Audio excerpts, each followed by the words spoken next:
Hello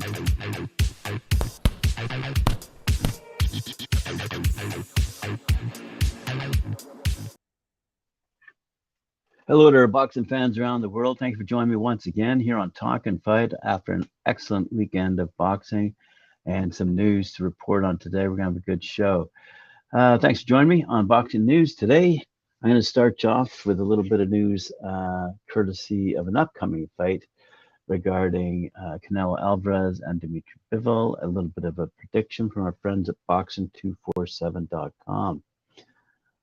Saul Canelo Alvarez is making his much anticipated return to competitive action on May 7th. That's this upcoming weekend as he takes on undefeated champion Dmitry Bivol at the T-Mobile Arena in Las Vegas. It's set to be a fascinating bout between two closely matched competitors and with a decent undercard featuring Filipovic and Zhang Zhilai. It looks set to be one of the most watched sporting events of 2022, and that's saying a lot after this past weekend where we saw Shakur Stevenson and Katie Taylor emerge victorious in their fights. Anyway, it's an incredibly exciting time for boxing fans, and following Tyson Fury's victory over Dillian Whyte, this 12-round light heavyweight title clash is yet another high-profile event that is likely to attract viewers from all over the world. So can Saul Alvarez continue his ascent? Saul Alvarez has enjoyed a hugely impressive couple of years and recently claimed the WBO super middleweight title from Caleb Plant. He became the first Mexican to simultaneously hold all four belts from the separate governing bodies, and he'll be determined to add yet another to his extensive collection in Nevada. Unsurprisingly, the 31-year-old has been priced up as the odds-on favorite to extend his winning streak, having seen him rise to the grades. Established online bookmakers and new betting sites understandably appear to be taking very few chances. However, there'll be many punters who are unlikely to be put off by the Mexicans' prohibitive odds. Having dominated the middleweight category, Alvarez's astonishing progress looks set to continue, and he's showing very few signs of slowing down. Having won 57 of his 60 bouts, the Mexican will take some stopping, and his Russian opponent may not have enough to prevent him from claiming his 40th knockout. So, can Dmitry Bivol make it tough for his opponent? Although he's been involved in significant fewer fights than Alvarez, Dmitry Bivol remains unbeaten. He's won all 19 of his bouts, including 11 knockouts, and has held this belt since beating Trent Broadhurst in 2017. Bivol is likely to make this bout extremely tactical and may try to limit the movement of his opponent. His attack and retreat style has helped him to retain his unbeaten record so far. However, it remains to be seen whether his favorite approach will work in Las Vegas. Canelo is seemingly operating at a level above some of Bivol's previous opponents, and this will be his toughest assignment yet. Bivol has taken time to compliment his opponent. However, he's also pointed to the fact that Alvarez is beatable, having already been defeated by Floyd Mayweather back in 2013. So, will the fight go the distance? These are two closely matched fighters, and this bout is unlikely to end prematurely. In previous fights, Alvarez has upped his ante as the rounds progress, and that could spell danger for Bivol. The Russian is a typical fast starter. However, his energy levels have mostly declined for a couple of rounds.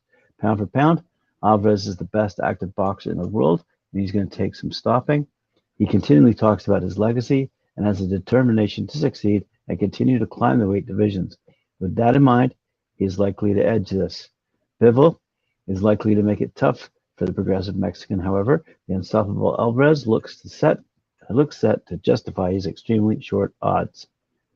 And the prediction from our friends at boxing247.com: Saul Alvarez to win either round 9 or 10. All right. Sounds to me like a stoppage. Let's move along to the big Katie Taylor and Amanda Serrano fight and result taking place over at Madison Square Garden this past weekend, April 30th to be exact. Katie Taylor emerged victorious with a win on points, split decision though, over the full fight. She beat Amanda Serrano and retains the undisputed WBC, WBA, IBF, WBO female lightweight titles. These were 2-minute rounds, 10 of them, And I might add that it seems that they've agreed, or at least Eddie Hearn and Jake Paul have agreed, that the next fight, and there will be another fight, will be fought in 3-round fashion. 3-minute, 10-round fashion. So anyway, good news for us fans, because it's one of the comments that I made while watching that fight. I wished last night's fight, 2 nights ago, it was 3 minutes as opposed to 2-minute rounds. Okay, Katie Taylor, here's the story. Katie Taylor edged out Amanda Serrano to retain her undisputed lightweight crown in an epic fight for the ages at a sold-out Madison Square Garden in New York, live on DAZN. Taylor controlled the opening 4 rounds, but Serrano came out strong in the 5th and had her fans on her feet as she seemed to have hurt the Irish legend, and the roof came off the sold-out arena as they traded heavy blows. But Serrano seemed to be getting on top. If the 5th round was exciting, the 6th blew it out the water as Taylor threw everything she had at the Brooklyn Ace, who fired back in kind. Taylor seemed to regain her composure despite the heavy shots she had taken as rounds 7 and 8 came and went, with the defending champion picking her shots and trying to resist going toe-to-toe with the heavy-handed Puerto Rican. Both fighters knew the bout was in the balance and served up a stunning final 2 minutes. And after the crowd roared their appreciation for being lucky enough to witness an unforgettable and history-making night, it was Taylor whose hand was raised by split decision, as I said. And the cards were 97-93, 96-93, and 94-96. She said, "What a fighter Amanda Serrano is. I think we're both great fighters," said Taylor. "Look at what we've just done, selling out Madison Square Garden, the biggest venue in boxing history. Both of us have broken so many barriers in our careers. It's great to be in this position, really. Amazing fight. What a night. I know exactly how deep I had to dig in this fight. I knew that it was going to be in the trenches at some stage. She's a phenomenal fighter and a great, great person. I was listening to my trainer, and so I'm grateful for Ross, everything he said. You're such a humble guy, but you are the best in the world," she said. Fair enough. Also on that card, we saw Liam Smith win by technical knockout over Jesse Vargas.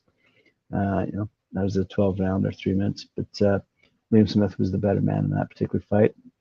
Also on that card, a couple of women going at it. Franchon Cruz-Dezun beat on points Elin Sidirius, and now has the undisputed WBC, WBA, IBF, and WBO female super middleweight title. That was a fight fought 2-minute rounds. As we said, they went full 10. Also on that card, Galal Yafai won by technical knockout over Miguel Cartagena, and that was for the WBC International Flyweight title. Scheduled 10 3-minute rounds, but did not go that distance. It ended in the 2nd. Anyway, Austin Williams knocked out Chordell Booker in the 1st round. Rashad Mati, who we featured here on Talkin' Fight, won by points over Joe Eli Hernandez in the welterweight division. In the light heavyweight, we saw Khalil Coe beat William Langston, and one of my favorites, Sky Nicholson, won by points over Shenakwi Paisley Davis in the featherweight division. Anyway, great night to watch those fights. Some great pictures on boxing247.com, by the way, if you want to pop along to their website. The second to last one I'm looking at is Katie Taylor just getting smacked in the nose. What a classic boxing shot. And to come back from that and win, and with a big smile on her face too, pretty amazing. Great fight it was. Anyway, let's move along, because prior to that fight taking place, world champion Estella Mosley is laser focused on securing a fight with the winner of that lightweight clash between Katie Taylor and Amanda Serrano. So she's throwing down the gauntlet. And while the IBO title holder believes facing Serrano would be a significant fight for women's boxing, Mosley says meeting her old amateur rival Taylor would be even bigger. Mosley defended her belt in Dubai last month with a points win over Yanina Del Carmen Lascano in an absorbing contest at Pro Bellum Evolution.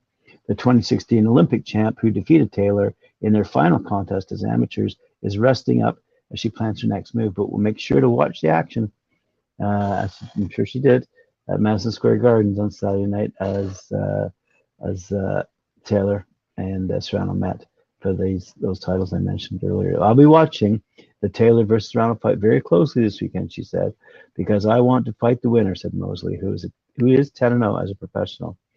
A fight between Serrano and I would be big, but a fight between Taylor and I would be massive. She was my toughest opponent as an amateur, but in our last meeting, as everyone knows, I defeated her at the World Amateur Championships. In the same year, I won gold at the Olympics. Mosley is also targeting a return to the amateur code in time to compete at the Paris 2024 Olympic Games in a bid to win a second gold medal.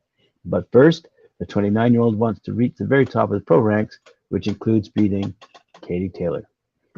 I've been resting after defending my IBO world title in Dubai last month, but I'll soon be ready to fight again, she added. I believe that after 1 or 2 more fights, I'll be ready to take on Taylor or Serrano, because she didn't know who the winner was, but let's just say she's now ready to take on Katie Taylor in another huge unification fight for women's boxing. So let's stay tuned on that front and see whether or not the rematch will take place first, or in fact, Katie Taylor decides to take on Miss Mosley. All right. Oscar Valdez versus Shakur Stevenson. Yes, we know this one. This was a good fight, too. Over at the MGM Grand Garden Arena at Las Vegas, April 30th, a superstar was born. WBO Junior Lightweight World Champion Shakur Stevenson outboxed and outfoxed WBC champion Oscar Valdez via unanimous decision Saturday night in front of 10,000 screaming fans at, as I said, the MGM Grand Garden Arena in Las Vegas. With the win, Stevenson earned the Ring Magazine title and status as the division's top dog. Stevenson, who's now 18-0, established the southpaw jab in the early going, and Valdez, who's 30-1, could not get his offense going outside of pockets of success in the third round. In the sixth, Stevenson spun Valdez into the ropes and knocked him down with a right hand. It was all Stevenson in the second half of the fight who built an insurmountable lead on the cards. Valdez won the 12th round on all 3 judges' cards, but it was too little too late. Stevenson asserted his dominance and now the 130-pound king. And Stevenson said, "This victory means everything. I told y'all what I was going to do. I said I'm going to beat Valdez, Canelo, and Eddie Renee. So that was my game plan. Beat the whole team. I feel good about it. Much respect to them, but that was my game plan. I wanted to collect all the belts at 130 and become undisputed. So I deserve to be a superstar. So that's what I'm got to do." All right. Let's move along, because there was another fight that very same night featuring, you ready for this? Aladin Yaphitz, who went toe-to-toe against Thirawat Yuhango, and that took place in Singapore.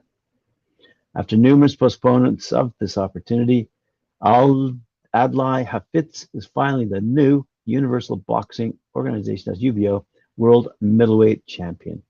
On Saturday, April 30th, in Singapore, the undefeated Malaysian took on former PABA ruler Thirawat Yuhango from Thailand, a late replacement for Komsat Polsat, and he made sure that everything had been worth the wait. Yaphitz, who'd entered the fight as a UBO Intercontinental Champion, was determined from the start and made sure to keep his foe on the offensive with stinging jabs and crisp combinations to both body and head. After 2 dominating rounds, he put an exclamation point on a near flawless performance in round 3 when he floored Yuhango 3 times, forcing the referee to save the tie from further punishment. And so the new UBO World Middleweight Champ, who was also former WBC and WA Asia titleist, took his professional record to 10-0 with 6 knockouts, while Yuhango falls to 25-14. The fight headlined a show promoted by KBX Events in association with the Singapore Fighting Championships and AGH Promotions. In upcoming fight news, check this out, fans. Floyd Mayweather returns to the ring. He's going to take on a chap by the name of Donnie Moore, and they're going to fight atop the Burj Al Arab Hotel in the UAE on the 15th of May. It's coming up in a few weeks. While all eyes will be on legendary undefeated Floyd Money Mayweather, 50-0, when he returns to the ring to face unbeaten dangerous Don Moore, who sports an 11-0-1 record in the headlining matchup of the Global Titans Fight Series on Saturday, May 14th. The fight's venue will deliver a unique luxury experience worthy of the event's magnitude. as the two opponents square off outdoors in the skies of Dubai. On the helipad, in fact, above the 59th floor of Dubai's opulent Burj Al Arab Hotel. The pay-per-view event, which will be broadcast live by Live Now, is available for purchase, and they have an early bird price that runs through that ran through and ended yesterday. Considered the UAE's most iconic hotel and global icon of Arabian luxury, the Burj Al Arab Hotel will make a perfect host for the fighter known as TBE, the best ever, as it also boasts a number of world record-holding distinction that sets it apart from the norm. Completed in 1999 for a cost of $1 billion US, the Burj Al Arab Hotel, at a height of 321 meters, that's 1,053 feet, is one of the tallest hotels in the world, standing 14 meters, approximately 45 feet taller than the Eiffel Tower, and just 60 meters, 197 feet shorter than the Empire State Building. Built to reflect the shape of a sail of a ship, the Burj Al Arab's helipad stands at a height of 210 meters, or 689 feet, above ground, making this fight a contest that will be fought at one of the highest elevations in history. Often labeled the world's only 7-star hotel, the Burj Al Arab stands on a man-made island that is 280 meters, 920 feet from the world-famous Jumeirah Beach, and is connected to the mainland by a private curving bridge. Although 39% of the total height is made up of non-occupiable space, the Burj Al Arab is home to 28 double-story floors with 202 guest rooms, the smallest of which occupies an area of 169 square meters, that's 1,820 feet, with the largest at 780 square meters, or 8,400 square feet. Wow. The most expensive room in the hotel, the Royal Suite, goes for, and I wonder if Mr. Mayweather will be staying here, goes for $24,000 a night US dollars, and is listed at number 12 on the world's list of the 15 most expensive hotel suites. So there you have it, sports fans. Floyd Money Mayweather is hitting the headlines once again in very opulent fashion, I might add, and we certainly look forward to that. Wow, the story goes on to speak highly of this hotel and the events that have taken place there previously. Anyway, so let's look forward to seeing Floyd Mayweather return, courtesy of Mayweather Promotions and the Global Titan Fight Series, which, as we all know, will be broadcast live worldwide via premium digital streaming service Live Now. There you go, big plug for them. Moving along, Christopher Diaz is going toe-to-toe against Miguel Beltran. That's taking place at the Caribe Royal in Orlando, Florida on May 21st. Featherweight contenders Christopher Pitufo Diaz and Miguel Beltran will square off in the 10-round main event of the Bally Sport Presents Entrobox Championship boxing card Saturday, May 21st at the Caribe Royal in Orlando, Florida. Born in Pennsylvania, Philadelphia, Pennsylvania, and raised in Barranquitas, Puerto Rico, and now residing in Orlando, Diaz is regarded as one of boxing's most exciting fighters. At 26-4 with 16 knockouts, Diaz has impressive victories over Angel Luna, Ray Jimenez, Natifli Campos, Raul Herelas, Bryant Cruz, and Briolio Rodriguez. His third-round stoppage of Cruz in 2017 earned him the WBO NABO 130-pound title. And following his win against Rodriguez, Diaz challenged for world titles at 126 and 130 pounds, but came up short. All four of his setbacks came against current former world champions in Masayuki Uti, Shakur Stevenson, Emmanuel Navrit, and Isaac Dogbo.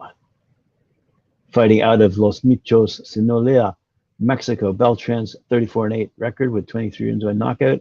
Beltran's first title challenge ended in no contest due to accidental clash of heads against reigning IBF 130-pound champ Juan Salgado Zambrano. Less than a year later, Beltran dropped a disputed split decision to Roman Martinez for the vacant WBO Super Featherweight Championship A 15-year pro, Beltran's defeated the likes of Miguel Roman, Eduardo Canzo, Aidan Marquez, Fernando Garcia. He's also challenged Yuriotis Gamboa and Chris Colbert. In the co-featured bout of the evening, unbeaten Nestor Bravo faces longtime contender Fernando Davis in an 8-round junior welterweight contest. Right on. By the way, undefeated Irish sensation Connor Coyle meets his toughest opponent on this card when he challenges Antonio Dodd in a 10-rounder, and that's for the vacant NABA middleweight title. So good stuff. There's a decent undercard too, by the way. The undercard will feature a plethora of young, talented fighters, including lightweights Joseph Adorno, Sean Mason, Alexi De La Cruz, junior middleweight Derek Jason, middleweights Wayne Reed and Jamar Pemberton, super bantamweight Elon De Jesus, and junior welterweights Corey Marksman, Elijah Flores, and Darius Jackson, all in separate bouts. So it's going to be a great night of fighting on May 21st. And Ron Johnson, the CEO of American Dream Presents. We've got 3 exciting fights that will air on Bally Sports, plus a stacked undercard with blue chip prospects, including a 2020 Olympian. I'm anticipating a great turnout to support 2 Puerto Rico's best boxers today in Diaz and Bravo. Sean Mason also brought out a big crowd on the last card, so make sure you get your tickets early before they sell out. Right on. Go Orlando. All right. Moving up the coast to the Barclays Center in Brooklyn, USA, just outside of New York City there. Erislandy Lara is going toe-to-toe against Gary O'Sullivan. The Showtime pay-per-view undercard for Gervonta Davis versus Rolando Romero will feature 3 exciting, explosive matchups entering the ring in high-stakes action on Saturday, May 28th, live from the Barclays Center in Brooklyn in a Premier Boxing Champions event. 2-division world champion Erislandy, the American Dream Lara, will defend his WBA middleweight title against hard-hitting Irish crowd pleaser Gary Spike O'Sullivan in all-action co-main event telecast. Sensational young star Jesus Mono Ramos will put his unbeaten record on the line against rugged super welterweight battler Luke Santamaria in a 10-round showdown on pay-per-view. While hard-hitting contender Eduardo Ramirez battles Puerto Rico's Luis Melendez in a 10-rounder. And that's in the featherweight division. Good stuff. And this is actually another Mayweather Promotions fight, by the way. Said Leonard Ellerby, CEO of Mayweather Promotions. When you look at the matchups, this is an edge of your seat pay-per-view undercard. Erislandy Lara, a highly skilled champion who has engaged in numerous exciting action bouts, will have everything he can handle against Gary O'Sullivan, who has never backed up in a boxing ring. Fans will also get to see exciting young star Jesus Ramos bring out heat-seeking knockout mentality to the ring against rugged brawler Luke Santamaria and Eduardo Ramirez versus Luis Melendez as they look to add to their duel as the latest chapter in the classic Mexico versus Puerto Rico boxing rivalry. Good stuff. We look forward to that result as well. Taking place, as I said, down in Brooklyn, just outside of Manhattan there. Trevor Bryan, right. A few months ago, my good friend Christian von Spanek, who runs Boxing 247, and I discussed Trevor Bryan and his claim to be a heavyweight titleist. Anyway, looks like he's going toe-to-toe against Daniel Dubois, courtesy of Don King Promotions, in a venue to be determined on the 11th of June. WBA heavyweight champion Trevor Bryan is getting a lesson in camp as he prepares to defend his title against Daniel Dubois on Saturday, June 11th. Bryan and his team did a lot of listening, while the former heavyweight champion Larry Holmes speaks. Silence is golden. The 32-year-old Bryan, who sports a 22-0 record with 15 knockouts, will be going up against the younger Dubois at 24 years of age, along with his 15-1 record and 14 knockouts. Bryan is getting schooled by none other than the Easton assassin and former WBC and IBF heavyweight champ Larry Holmes. Holmes, who put together a streak of 48 straight victories in his 30-year career and amassed a record of 69-6. Wow. with 44 knockouts, has joined Bryan's camp in Las Vegas. Holmes was not only known for his power, but for his jabs, and he's planning to improve Bryan's jab as well as his game plan against Dubois. Trevor Bryan has got himself together, said Holmes. He's kind of quiet and he doesn't talk a lot. I'm the one with the big mouth. He did a lot of listening and I did the talking. He was willing to learn. All these guys are looking for that big punch for the knockout and the easy way out. You can't beat them unless you take them out of the water and work them over. The jab did that for me and set up everything else. Bryan's a big guy and he's got himself together. He's all business. He really impressed me. Bryan's promoter, as I said, is Don King. And he's planning to present another spectacular boxing card featuring 6 championship bouts. Good for Don King. Can't believe he's still going. Good for Trevor Bryan. We'll see if he can beat Dubois. That'll be interesting. Looks like a good fight for sure. Anyway, thank you for joining me once again here on Talkin' Fight. Appreciate it. Remember to like, share, subscribe, hit that notification bell, and we'll see you at 4 p.m. for Knuckle Up with Mike Orr and Cedric Ben. Thank you.